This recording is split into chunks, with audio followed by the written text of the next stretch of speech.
1 Masters title, 9 PGA Tour wins, and a Ryder Cup record that made him look like an immortal. Now Patrick Reed is grinding on the DP World Tour, trying to earn his way back into the game that made him famous, stripped of his equity, banned for a year, and carrying more controversy than any active golfer alive.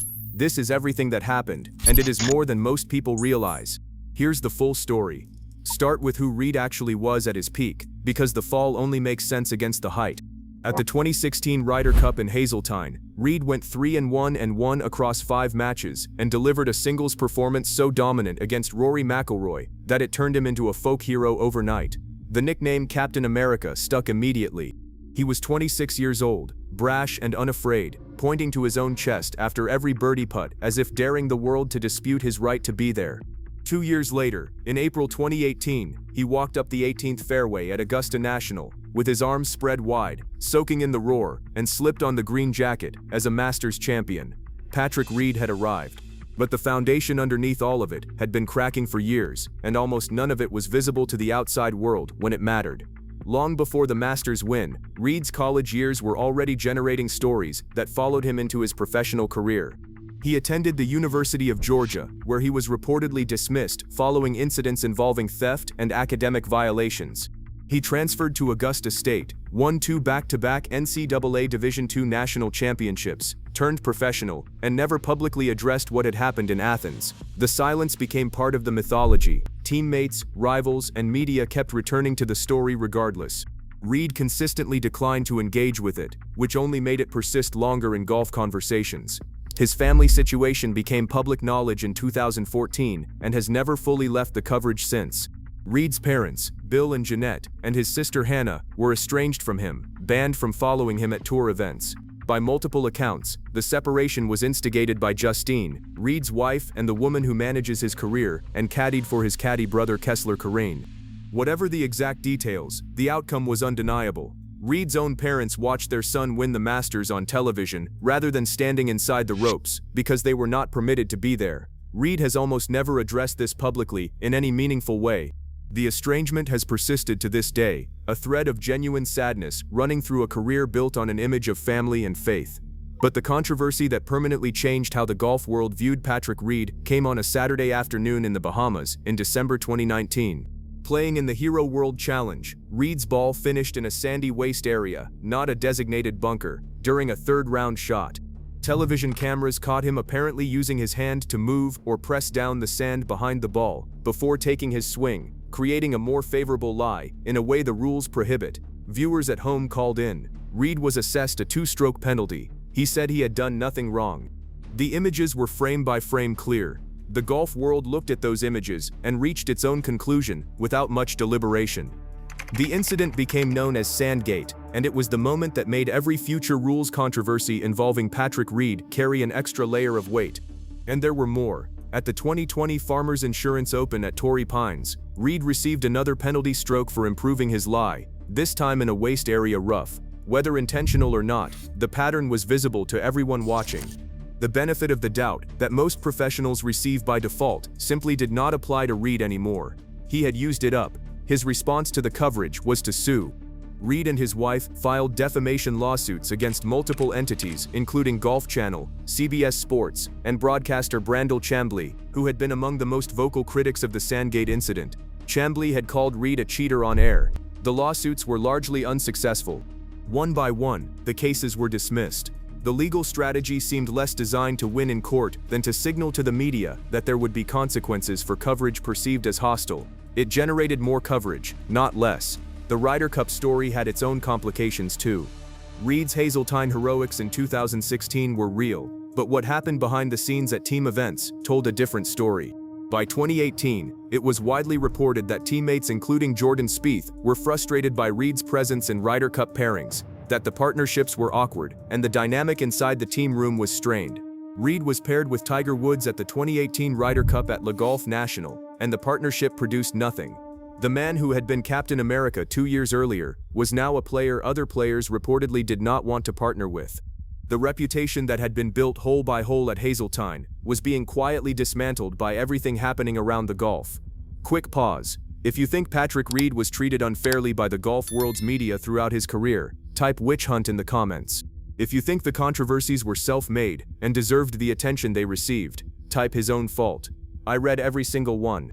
At the 2019 President's Cup, Reed's caddy and brother-in-law Kessler Corain was suspended after physically elbowing a spectator who had been heckling Reed from the gallery. The incident was captured on video, and the footage was unambiguous. Corain's suspension lasted the rest of the week. Reed defended him publicly. The gallery at tournaments had already developed a habit of targeting Reed with jeers and pointed comments about cheating.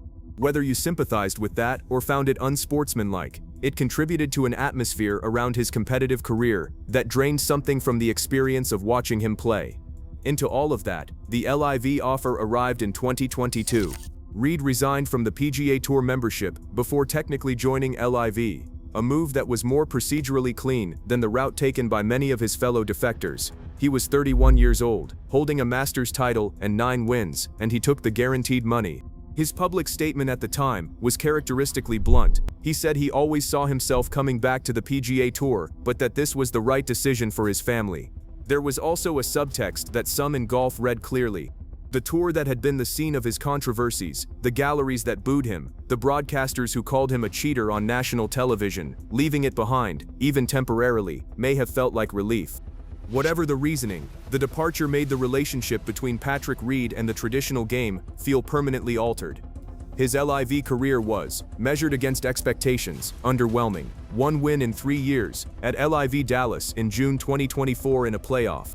No run of form to suggest the LIV environment had unlocked something the PGA Tour had suppressed. He competed, collected his salary, and existed at a level below the dominance he had shown as a younger player. His ranking, without access to LIV's world ranking points for years, slowly eroded. Whatever the guaranteed contracts bought him, it was not a sustained competitive revival. The story of Patrick Reed at LIV Golf is essentially the story of a 30-something former major champion, earning well and winning rarely, in a league that ultimately could not survive its own ambitions. And then, in January 2026, something genuinely unexpected happened. Reed played the Dubai Desert Classic on the DP World Tour, won it outright, and revealed afterward that he had not yet signed his new LIV contract for the upcoming season. He was technically a free agent. Days later, on January 28th, he announced he was not returning to LIV and was seeking reinstatement to the PGA Tour. His statement said he was a traditionalist at heart and was born to play on the PGA Tour. He mentioned his wife, his family, and wanting to be closer to home. He said he had made up his mind before any news about LIV's funding problems became public, insisting the decision was personal and not driven by the league's impending collapse. Whether you take that at face value or read it as a well-timed exit is a matter of interpretation.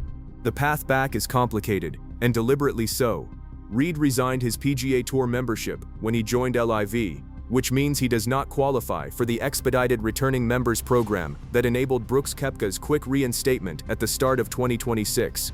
He had to serve a 1-year ban from his last LIV appearance, which was August 24, 2025. That makes him eligible to compete as a non-member from August 25, 2026, allowing him to enter FedEx Cup fall events through sponsor exemptions or open qualifying. Full reinstatement as a past champion member is targeted for January 1, 2027, and he will not be eligible for the Player Equity Program, the financial ownership stake the tour has created for its members, until 2030 at the earliest.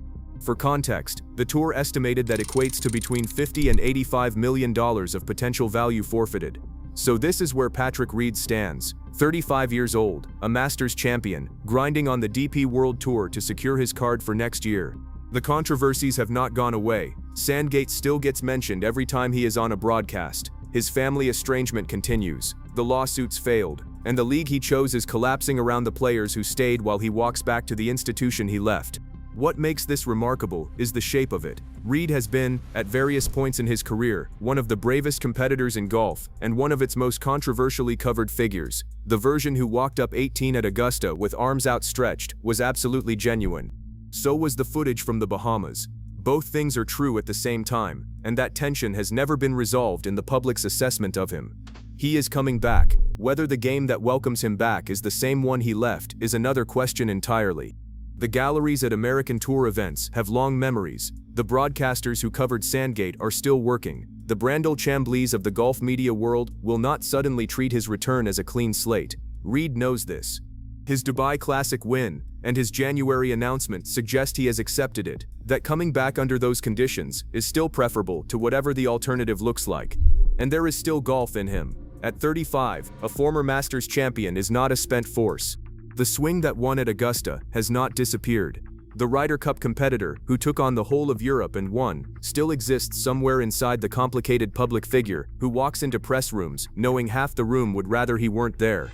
Patrick Reed's story is not finished. It is just harder to tell than it once appeared it would be. If this one made you think differently about Patrick Reed's career, drop a like before you scroll away. It tells the algorithm to push these stories to other golf fans who want the full picture, and subscribe if you want more of these. There are more coming.